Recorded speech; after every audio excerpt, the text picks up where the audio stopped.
Rui estava colocando aqui. Alegria. Aí a gente pode perguntar para o telespectador. Uma alegria, ela é sempre super positiva? A princípio a pessoa vai dizer, sempre é positivo. Só que o que acontece? Às vezes, se a pessoa estiver super exacerbada na sua alegria, aquilo pode até desequilibrar ela, fisiologicamente, inclusive. Tem até extremos que a pessoa parte do ponto da alegria e começar a chorar. Aqui, naquele momento ali que houve, é uma coisa até mais sutil, nesse caso da alegria. Mas se você for observar até aspectos fisiológicos dela, você vai ver que houve um desequilíbrio fisiológico dela por causa daquela manifestação de alegria. Então, a gente não está dizendo aqui, não, você não pode ser alegre. Não, não tem nada a ver isso. A pessoa tem que manifestar. A alegria é um sentimento muito positivo. Mas a gente está colocando o seguinte, até mesmo a alegria, em excesso, em demasia, ela pode levar para um desequilíbrio. Você vê que é uma coisa que muitas vezes a gente não pensa por esse lado. A gente poderia colocar também a questão, por exemplo, alegria. Alegria motivada pelo quê, né?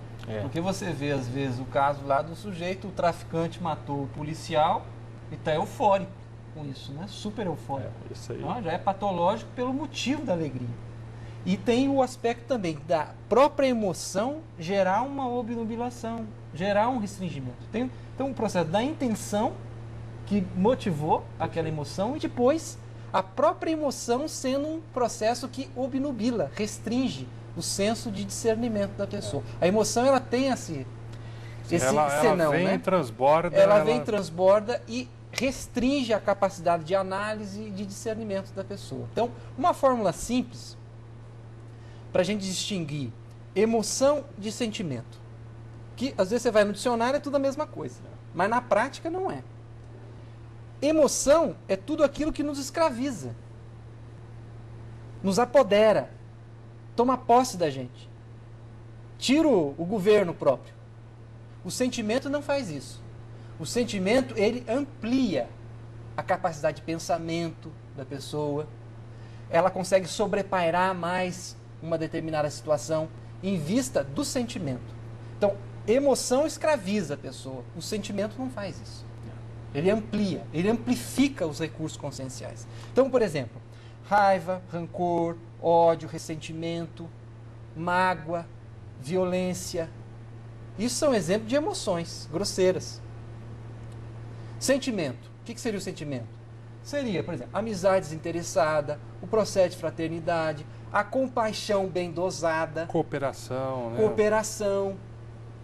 São processos que envolvem mais essa emoção que foi sutilizada. Ela foi sutilizada pela razão, pelo processo de compreensão. A gente pode falar de emoções tóxicas? Daria para a gente falar isso? Poderia. Tem até livros sobre isso, né? Sim. O que seria, então, o processo da gente desintoxicar emocionalmente, na visão de vocês? O primeiro ponto sempre é o que a gente estava colocando dos pensênios, né? Que são os pensamentos, sentimentos e as energias. Quando a emoção é tóxica, a emoção, aquela energia emocional está intoxicando lá o micro-universo. Está desequilibrando o universo da pessoa. Então, a primeira coisa a se fazer é mudar a forma de pensar. Não tem outra alternativa. Então, se aquela emoção, como o professor Rui colocou, está sendo causada por um padrão de pensamento. Sempre é assim. Isso é, vamos dizer assim, seria uma regra. Então, à medida que ela conseguiu mudar aquele padrão de pensar, ela, na verdade, agora ela tem que mudar o quê? As energias emocionais, que nem a gente estava colocando. Só mudando o padrão de pensar já ajuda nisso, mas muitas vezes não é o suficiente. Então, a gente começa a ver que existe na nossa realidade, existe essas energias. Então, você tem que arrumar uma forma, uma maneira de desassimilar também essas energias. Uma forma que a gente vê de desassimilar essas energias é você ter lucidez de que elas existem, a princípio, né? E fazer alguns trabalhos com essas energias. Como, por exemplo, você colocar com a sua vontade essas energias num estado de vibração mais dinamizado.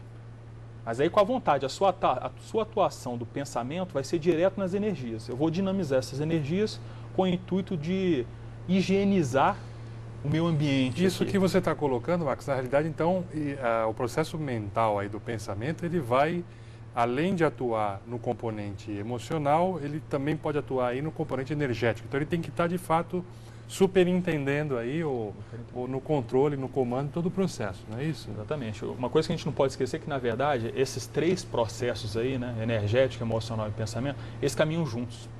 Então, aquilo que o Rui estava colocando, vamos supor uma pessoa, por algum motivo, ela toma algum medicamento que afeta o soma dela, muda o metabolismo dela. O corpo biológico. O corpo biológico, é.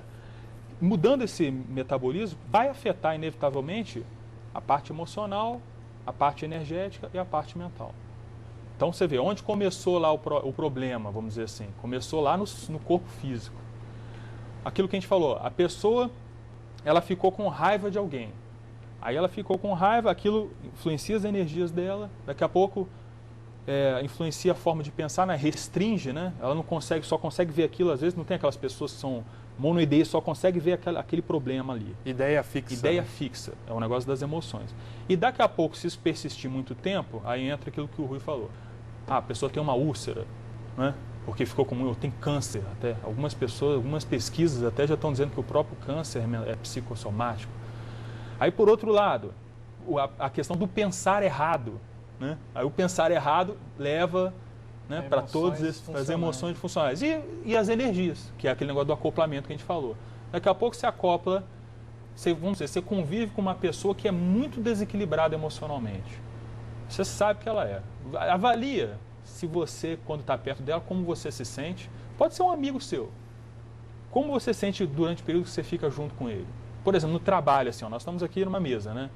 Imagina a pessoa que trabalha lado a lado, a outra pessoa é super desequilibrada emocionalmente. Vê como é que você fica. Se você fica, quando você está perto dela, se você fica mais equilibrado ou mais agitado. Avalia. Que é o negócio das energias. Essa condição das companhias, né? A gente às vezes não leva isso muito a sério, né? Mas ele acaba sendo determinante no nosso clima mental, emocional. Ele sofre uma influência muito grande das companhias. As pessoas que a gente convive. Seria um contágio emocional. Contágio. Ele é praticamente constante. Né? Não tem gente a gente se colocar dentro de uma redoma e não interagir com as pessoas. E a maioria das pessoas aí, na verdade, existe pouco equilíbrio, né? Elas são mais desequilibradas, então a probabilidade da gente também se desequilibrar nesse contato é grande. Né? Não vamos usar isso como para jogar a culpa no outro, né? Porque o outro está desequilibrado, eu fico desequilibrado. Porque se eu fico desequilibrado na presença daquelas companhias, é porque eu tenho vulnerabilidades, né? Isso se não pode for... ser usado para a pessoa se conscientizar. Porque Isso se ela eu também não padrão, estiver sendo também elemento de desequilíbrio para o outro. Né? Exatamente. Que é o mais sério até, né? Agora, uma coisa que o Marcos estava comentando, essa questão de monoideísmo. Monoideísmo é um fator muito importante nessa questão da pessoa ficar atolada em certos padrões emocionais. Monoideísmo, relembrando, é a ideia fixa, né? Então, a habilidade da pessoa mudar de bloco, de ela mudar de pensene, quando ela se pega em ideia fixa, também é uma coisa muito importante para o processo de domínio emocional. Quer dizer, a gente tem que perceber que a direção do pensene está nas nossas mãos. Tem muitas pessoas que não descobriram isso ainda, amor. Não descobriram.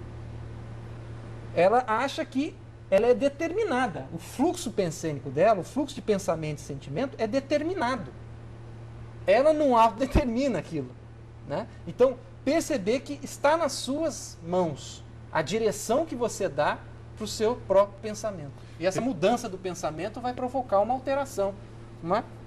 No caso, uma saída, né, daquele estado emocional perturbador.